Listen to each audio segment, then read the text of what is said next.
Hi mga sis! So for today's video nga mga sis ay papakita ko sa inyo ang munting kaganapan sa moving up celebration namin. Dito lang nga kami mag-brunch sa may mall sa Yakimi. Ali nga dito at pwede ka rin nga mag-grill ng gusto mong iluto. Nandito nga ako ngayon sa section ng mga sauces at mga pwede mong i-grill. Hindi lang nga yun dahil meron din nga iba pang mga luto na dishes. Syempre hindi mawawala dito ang mga soup at mga rice. Hindi pa nga nare-refill ang mga iba dyan kaya meron kayo nakikitang parang mga walang laman. Nandito naman nga tayo ngayon sa section ng mga desserts at mga drinks. Hindi pa nga doon nagtatapos sa mga pagkain dito pero hindi ko pa nga na-video lahat dahil nagugutom na ako.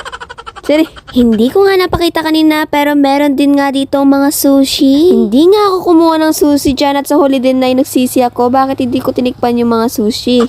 Sorry. Ay Rugo, si ate ko siya pinakaunang-unang kumukuha ng pagkain sa amin hanggang ngayon hindi pa siya tapos. Ayan tricks nga dyan para matikman mo lahat mga sis ay tagi-isa lang ang kunin mo bawat dish. Ay talaga naman nandito na nga ako sa pinaka-exciting part. Uy! OA. Ang pinaka-gusto ko nga dito sa Yakimix mga sis ay itong magluluto ako ng mga gusto kong kainin. Ay, syempre, hindi pwedeng hindi tayo kukuha ng cheese. Hindi rin mawawala nga dito ang mga favorite namin natin na crab stick. At sa wakas nga mga sis, sinatapos na nga namin ng mga first batch plates namin. Uy! First batch and 10 plates more to go. Siri, ay nagtataka nga ako dyan, ba't ang konti na laman ng plato ko? So, sobrang excited ko ata magluto, na konti na nakuha akong pagkain ko. After nga namin magdurot-durot para maghanap ng mga pagkain na gusto namin tikman at kainin for today's video. Ay, sukas nga, kainan na. Nakalimutan ko nga palang i-mention sa inyo kanina na after nyo nga makahanap ng table nyo, ay may mag-guide sa inyo kung paano i-open yung griller. Ay, Rugo, gusto nga namin nihina dyan yung griller kasi nadudulok na yung mga niluluto namin. Pero hindi nga namin natanong paano siya i-adjust sa ati ko. Habang ako naman nga ay kumukuha ng soup ko para pampatanggal suya, mga sis. Ay, parang drive-thru lang. Bitawan mo na doon yung nakuha mong pagkain, tas kuha ka na ulit.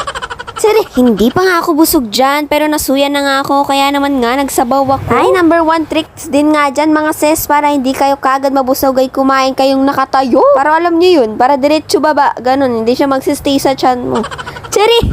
Ay, kaya na talaga nakatayo ako dyan, mga sis, binabantayan ko yung hipon dahil kada refill nga ay kagad na sold out. Siri, kagad na uubos mga sis, ayan, nakakuha din ako sa wakas. Ay, tingnan nyo naman nga, itong tempura na to, ay kitang-kita ko yung shrimp, napakalaki. Hindi lang halata dyan, pero kita ko talaga. Ay, si ate ko, feeling niya, nagmumukbang vlog. Siri. Ay, talaga naman nga, sa sobrang dami ng beverages, dito pa talaga ako sa coffee na akit. Uy! Ay, sobrang saya ng coffee lover side ko dyan, ate ko, only coffee. Palpitate later. Siri, bala ko pa nga sana lagyan ng ice cream itong kape ko kaso nga hindi available yung vanilla. At dahil birth month nga ni Ate Jem at graduation month nga ay pwede kayo magpa-request ng gantong cake na may palettering. Ay, opo, ito na nga po kami, picture-picture na.